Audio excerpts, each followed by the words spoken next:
Chegamos à nossa aula 4 e a partir de agora vamos conhecer melhor diversos componentes da plataforma Android. Os objetivos dessa aula são dominar a terminologia utilizada no desenvolvimento de aplicações, utilizar o objeto context da aplicação Android, realizar tarefas de uma aplicação com activities e trabalhar com serviços. Neste primeiro vídeo, vamos conhecer melhor alguns termos que são utilizados no desenvolvimento de aplicações. Temos aqui uma lista com os principais termos, começando com Activity, que é uma tela ou interface com o usuário, existente em praticamente toda aplicação Android. Em seguida nós temos o ADB, Android Debug Bridge, que é um componente que faz a ponte de debug entre um dispositivo virtual e o Android SDK, ou um dispositivo e o Android SDK. Em seguida nós temos o ADT, o Android Development Tools, que nós já instalamos anteriormente. É o plugin para o Eclipse que faz a comunicação do Eclipse com o Android SDK. O Android Manifest é um descritor existente em toda aplicação Android, que lista os componentes e as principais permissões da aplicação. O Context é o contexto de execução de uma aplicação. É o momento que a aplicação está sendo executada, o diretório que ela está sendo executada, entre outras informações. O DDMS é o Dalvik Debug Monitor Server.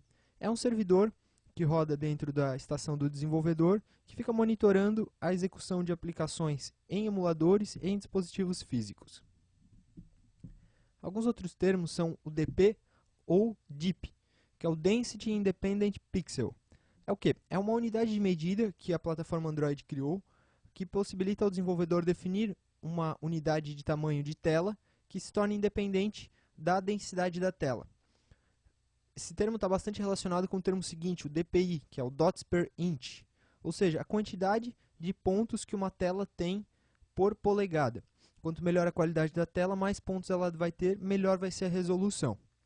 Nós temos alguns agrupadores de características de DPI. Nós temos o LDPI, MDPI, HDPI e XHDPI. São o quê? Low DPI, ou seja, baixo DPI, baixa quantidade de pontos.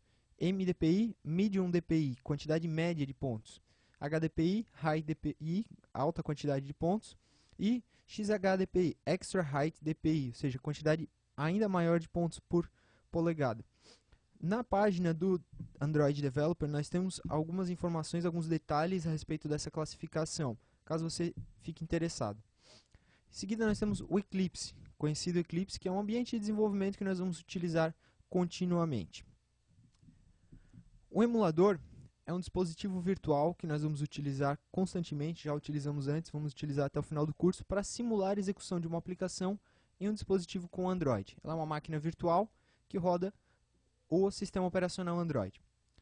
Uma IDE, Integrated Development Environment, é um ambiente de desenvolvimento integrado, da mesma forma que o Eclipse, por exemplo. Ele integra o desenvolvimento de telas, o desenvolvimento de código Java, o desenvolvimento de arquivos de apoio, ou seja, ele integra todo o desenvolvimento em uma única ambiente. Nós temos a Intent, uma intenção de realizar uma atividade, que é bastante utilizada dentro da plataforma Android, nós vamos ver no momento que nós trabalharmos com Activities. Um layout é uma organização de tela, é uma organização de componentes na tela. A Play Store, bastante conhecida, é uma loja de aplicativos da Google, que existe em praticamente todo dispositivo que tem a plataforma Android instalada. É a maior loja de aplicativos Android e a mais conhecida. Os recursos são componentes de uma aplicação que não é exatamente código-fonte, ou seja, são recursos de organização de telas, são imagens, são declarações da aplicação que nós estamos desenvolvendo. O SDK, um termo bastante conhecido, é o Software Development Kit, ou seja, é um conjunto de arquivos e de informações utilizados para desenvolvimento de software. O Service é um componente de uma aplicação Android que normalmente é utilizado para execução em background, ou seja, execução sem acompanhamento do usuário. Uma View é um componente de tela, normalmente trabalha junto com layouts e representa uma parte da tela, um objeto da tela, por exemplo, um botão, um checkbox ou uma lista de opções. Por fim, nós temos o XML, Extensible Markup Language, uma linguagem de marcação que define estruturas de documentos dentro da nossa aplicação. Nós vamos utilizar esses termos constantemente. Caso você tenha alguma dúvida não entende algum dos termos mais para frente, você pode voltar e reassistir esse vídeo. Nos próximos vídeos nós vamos conhecer melhor diversos componentes do aplicativo Android. Até mais!